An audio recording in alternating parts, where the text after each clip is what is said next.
ناظرین گرامی قدر، السلام علیکم ورحمۃ اللہ وبرکاتہ۔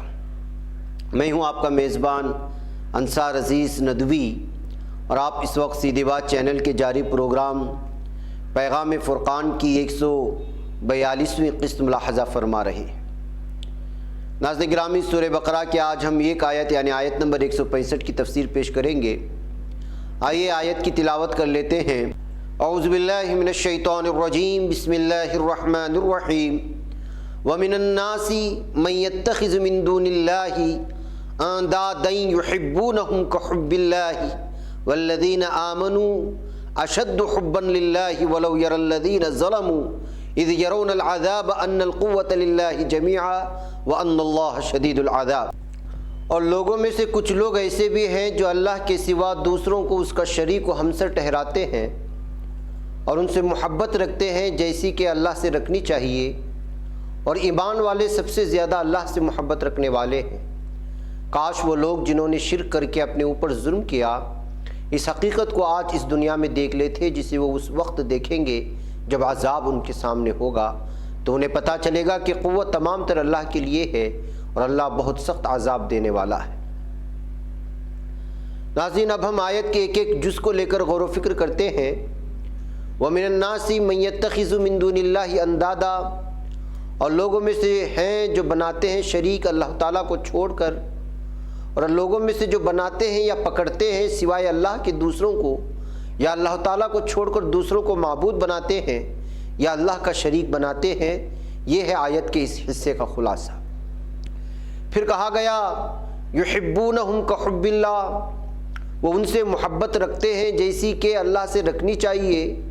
یحبونہم یعنی وہ محبت رکھتے ہیں ان سے، یعنی معبودان باطل سے، ایسی محبت کا حب اللہ جیسے کہ ہوتی ہے یا کی جانی چاہیے محبت اللہ تعالیٰ سے۔ ناظرین گرامی، حافظ صلاح الدین یوسف لکھتے ہیں، انفس و آفاق میں اللہ تعالیٰ کی قدرت کے واضح نشانات دیکھنے کے باوجود وہ لوگ ہیں جو اللہ کو چھوڑ کر دوسروں کو اس کا شریک بنا لیتے ہیں اور ان سے اسی طرح محبت کرتے ہیں جس طرح اللہ سے کرنی چاہیے۔ بعثت محمدی مصطفیٰ صلی اللہ علیہ وسلم کے وقت ہی ایسا نہیں تھا۔ شرک کے مظاہر آج بھی عام ہیں، بلکہ اسلام کے نام لیواؤں کے اندر بھی یہ بیماری گھر کر گئی ہے کہ انہوں نے بھی نہ صرف غیر اللہ، پیروں، فقیروں اور سجادہ نشینوں کو اپنا مأویٰ و ملجا اور قبلہ حاجات بنا رکھا ہے، بلکہ ان سے ان کی محبت اللہ سے بھی زیادہ ہے، اور توحید کا واس ان کو بھی اسی طرح کھلتا ہے جس طرح مشرکین مکہ کو کھلتا تھا، اور جس کا نقشہ اللہ تعالیٰ نے 39 نمبر کی سورہ زمر کی 45ویں آیت میں کھینچا ہے۔ وَإِذَا ذُكِرَ اللَّهُ وَحْدَهُ اشْمَأَزَّتْ قُلُوبُ الَّذِينَ لَا يُؤْمِنُونَ بِالْآخِرَةِ وَإِذَا ذُكِرَ الَّذِينَ مِن دُونِهِ إِذَا هُمْ يَسْتَبْشِرُونَ، یعنی اور جب تنہا اللہ کا ذکر کیا جاتا ہے تو جو لوگ آخرت پر یقین نہیں رکھتے ان کے دل منقبض ہو جاتے ہیں، اور جب اس کے سوا اوروں کا ذکر کیا جاتا ہے تو خوش ہو جاتے ہیں۔ اور آگے فرمایا گیا وَالَّذِينَ آمَنُوا اشد حبا للہ، یعنی اور جو لوگ ایمان لاتے ہیں یا لائے ہیں شدید ہے ان کی محبت اللہ کے لیے۔ اشد زیادہ شدید، یعنی شدید کی سپرلیٹیو ڈگری کا استعمال کیا گیا، یعنی ان کے اللہ کے لیے محبت شدت کے لفظ سے پوری نہیں ہوتی، بلکہ اشد کہہ کر ہی اس محبت کی شدت کو بیان کیا جا سکتا ہے۔ قرآن حکیم کی متعدد مقامات پر اس مضمون کو کئی طرح سے ادا کیا گیا۔ ایک مقام پر یعنی چھٹی سورہ انعام کی 14 نمبر کی آیت میں ارشاد فرمایا گیا قُلْ إِنِّي أُمِرْتُ أَنْ أَكُونَ أَوَّلَ مَنْ أَسْلَمَ وَلَا تَكُونَنَّ مِنَ الْمُشْرِكِينَ، کہیے مجھے تو یہی حکم دیا گیا ہے کہ سب سے پہلے میں اس کے آگے سر تسلیم خم کر دوں، یعنی اس کی فرما برداری اور اس کا حکم سب پر حاوی رہے، اور تم کس حال میں بھی نافرمانی کر کے مشرکوں میں شامل نہ ہونا۔ ایک اور مقام پر یعنی 9ویں سورہ توبہ کی 23ویں نمبر کی آیت میں اس طرح آیا ہے اتخشونہم فاللہ احق ان تخشوہ ان کنتم مؤمنین، کیا تم کفار منافقین سے ڈرتے ہو؟ اگر تم مومن ہو تو اللہ اس کا زیادہ مستحق ہے کہ تم اس سے ڈرو۔ گویا کہ اللہ تعالیٰ کی اطاعت اور خوف اس کی حیثیت اور محبت سب پر فوقیت رکھے، جبکہ عبادت و ریاضت تو خالصت اسی کو ہو۔ رسول اکرم صلی اللہ علیہ وسلم کی دعاؤں میں سے ایک دعا یہ بھی تھی کہ اللہم انی اسألک حبک وحب من یحبک والعمل الذی یبلغنی حبک اللہم اجعل حبک احب الی من نفسی ومالی واہلی ومن الماء البارد۔ یہ دعا مشکات کتاب الدعوات میں موجود ہے کہ یعنی اے اللہ مجھے آپ کی محبت اور اس کی محبت جس سے آپ کی محبت ہو درکار ہے، اور ایسے عمل کی توفیق جو مجھے آپ کی محبت تک پہنچا دے۔ اے اللہ اپنی محبت کو مجھے اپنے نفس، جان، مال و متاع، اہل و عیال اور آب خند سے زیادہ محبوب بنا دیجیے۔ خود رسول اکرم صلی اللہ علیہ وسلم محبت الہی میں ہر وقت سرشار رہتے تھے۔ صحیح روایات میں ہے کہ آپ راتوں کو اتنی دیر تک نماز میں کھڑے رہتے کہ پائے مبارک پر ورم آ جاتا تھا۔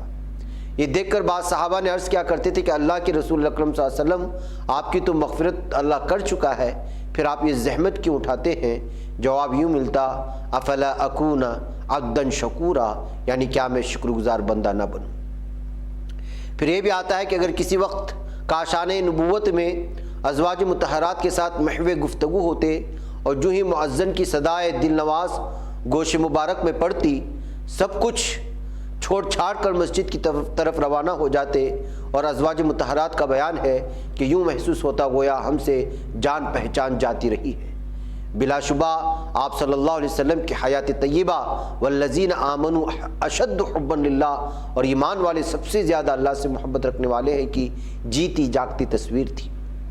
ناظرین گرامی آگے فرمایا گیا، وَلَوْ يَرَى الَّذِينَ ظَلَمُوا اِذْ يَرَوْنَ الْعَذَابَ أَنَّ الْقُوَّةَ لِلَّهِ جَمِيعًا وَأَنَّ اللَّهَ شَدِيدُ الْعَذَابِ، یعنی اور کاش کہ دیکھیں وہ لوگ جو کہ ظالم ہیں، جب دیکھیں گے آخرت میں عذاب کو تو پکار اٹھیں گے کہ بلا شبہ قوت تمام تر اللہ کے لیے ہے، اور بے شک اللہ سخت عذاب دینے والا ہے۔ اور کاش کہ دیکھیں یا جانیں وہ لوگ جنہوں نے ظلم کیا۔ قرآن حکیم نے اللہ تعالیٰ کی ذات و صفات میں شرک کرنے کو ظلم عظیم کہا ہے، جیسا کہ سورہ لقمان کی آیت نمبر 13 میں بیان کیا گیا، اور جس کا ترجمہ ہے بلا شبہ شرک ظلم عظیم ہے، اور ایسے ظالم لوگ جب دیکھیں گے عذاب کو تو آخرت میں تو پکار اٹھیں گے، بلا شبہ قوت کا سرچشمہ تو اللہ کی ذات ہے، اور اللہ تو سخت عذاب دینے والا ہے۔ ناظرین گرامی آیت مبارکہ کے آخر حکمت و بصیرت بھی کیا ہے اس پر دیکھ لیتے ہیں۔ نمبر ایک یہ ہے کہ اہل ایمان کی محبت اپنے خالق و مالک کے ساتھ سب سے بڑھ کر ہونی چاہیے، اور اس پر کسی قسم کی کوئی آنچ نہ آنے دے، یہی ایمان کا تقاضا ہے۔ نمبر دو یہ ہے کہ اللہ رحمان الرحیم کسی کو تکلیف میں نہیں دیکھنا چاہتا، ہر گناہ کو بخش سکتا ہے مگر شرک کو نہیں، اس میں اس کے عظمت و کبریائی کی توہین ہے۔ اس کا غضب جوش میں آ جاتا ہے تو وہ کہتا ہے مشرکین روز قیامت سخت ترین عذاب میں ہوں گے، اور اس دن انہیں احساس ہوگا کہ آج قوت و اختیار کے تمام خزانے صرف رب قدیر کے ہاتھ میں ہیں، اور وہاں ہر شخص اضطراب و پریشانی میں ہوگا۔ قرآن حکیم میں 80 نمبر کی سورہ عبس کی آیت نمبر 34 تا 37 میں اس کا نقشہ کچھ اس طرح کھینچا ہے کہ یوم یفر المرء من اخیہ وامہ وابیہ وصاحبتہ وبنیہ لکل امرئ منہم یومئذ شأن یغنیہ۔ اس روز آدمی اپنے بھائی اور اپنی ماں اور اپنے باپ اور اپنی بیوی اور اپنے اولاد سے بھاگے گا، ایک دوسرے کے وہ لوگ کام نہ آ سکیں گے۔ جب قریب ترین رشتوں کا حال ہوگا تو دور کے رشتہ داروں کا کیا پوچھنا۔ عقل مندی یہی ہے کہ اس دن کی رسوائی اور عذاب سے بچنے کے لیے اس دنیا میں ایمان کا راستہ اختیار کر لیا جائے، اور رب کریم کی رحمت اور اس کا فضل تلاش کیا جائے۔ ناظرین گرامی مجھے یہاں پر اجازت دے، وقت ہو چلا ہے، پھر ملاقات ہوگی۔ السلام علیکم ورحمۃ اللہ وبرکاتہ۔